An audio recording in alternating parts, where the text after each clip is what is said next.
was born March 2nd, 1975 in Sioux City, Iowa.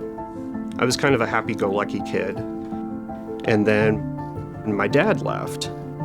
And after that, I started to get more quiet, more shy, and that kind of followed me throughout my childhood.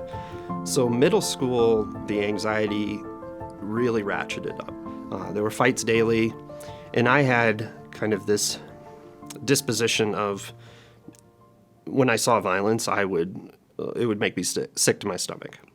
I survived middle school and made it to high school and started to come a little bit more out of my shell and break out of the anxiety a little bit. I was heavily involved in things like band.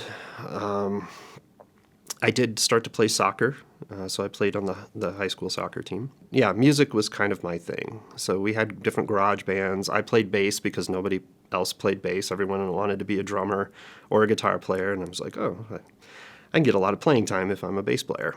Things really started to change for me, though, when I got to college.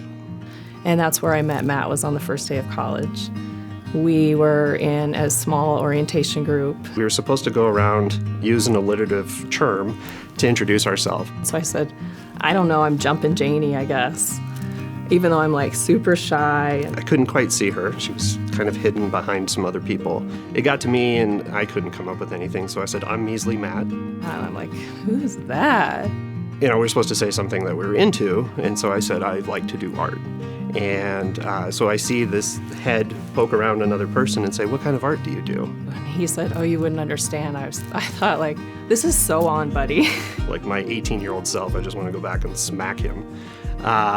Luckily, I didn't ruin it. It was really like I met my best friend, and we both felt like we had been searching for this person the last 18 years of our life. And about a year and a half later is when we got married. She is strong beyond belief. She is so incredibly compassionate.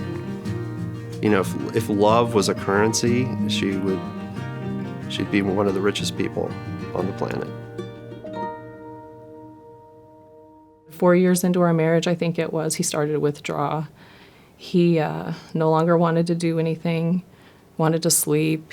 He started to self-medicate with alcohol. So the anxiety got to the point where, you know, I was afraid to go places.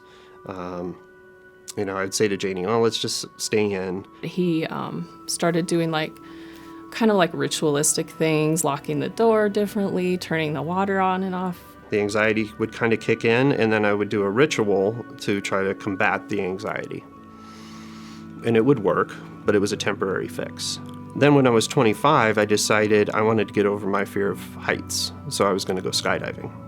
The day of our jump, I'm super excited. I was playing music on my headphones, and I couldn't wait to jump. And we get to about 3,300 feet, and the instructor opens the door, and I'm the first one to jump. So I look out, and I look down at the ground, and think, there is no way I can do this. This terror came over me. As soon as I let go, my heart felt like it was going to explode, and I couldn't breathe. What I didn't know was I was having a panic attack while skydiving. Then about a week later, I'm at work, and I'm talking to one of my coworkers, and out of the blue, I have a panic attack. It feels exactly how I felt jumping out of the plane. I'm starting to notice I'm having at least one panic attack a week.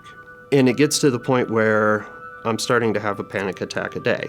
Then I'm having multiple panic attacks every day. My obsessive-compulsive disorder gets really out of control because one is kind of feeding the other. So I'm developing more rituals. I notice, like I can't get out of the shower unless I turn the knob off a certain way. He didn't share a lot with me. He was very withdrawn, but he did share that he was like having some thoughts that were very concerning to him. So what my brain would tell me to do is very violent things. And me being just who I am, someone who hates violence, it was probably the most disturbing thing for me. So 2 weeks before my 27th birthday, Janie comes to me and says, I'm pregnant. And then I really start to spiral out of control. The day I told Matt,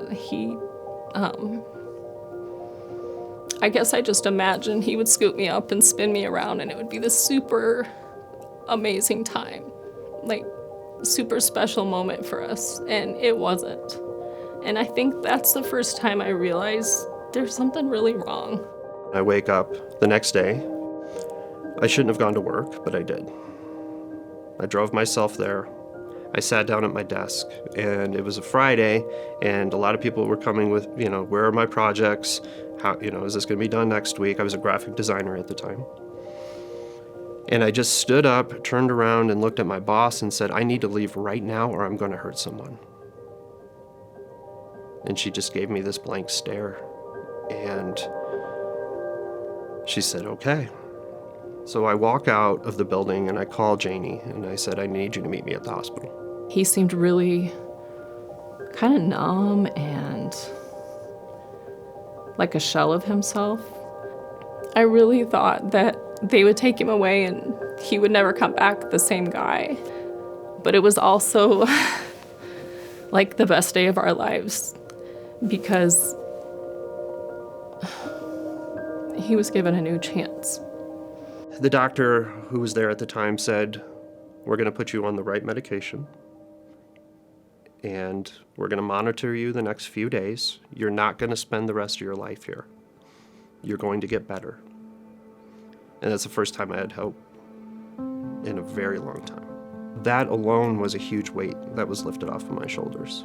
And 3 days later, I walked out of the hospital. He was completely different the next day. He woke up with hope. There was like sparkle in his eyes that he hadn't had in years. He looked alive again. So after the hospitalization, they set you up with a therapist and a psychiatrist.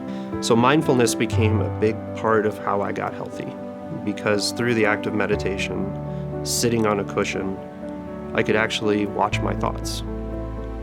And through that process, I understood that my thoughts are not who I am. But if you just watch them passively and become an observer, they don't take control over you. I got to witness firsthand all those layers he had been putting on himself to protect himself were starting to come off. He was cracking open and the light was shining out. And it was just really amazing. It fundamentally changed who I am for the better. There is a stigma around mental illness, and we need to break that stigma. We need to understand, all of us together, that it's no different than having any other medical condition.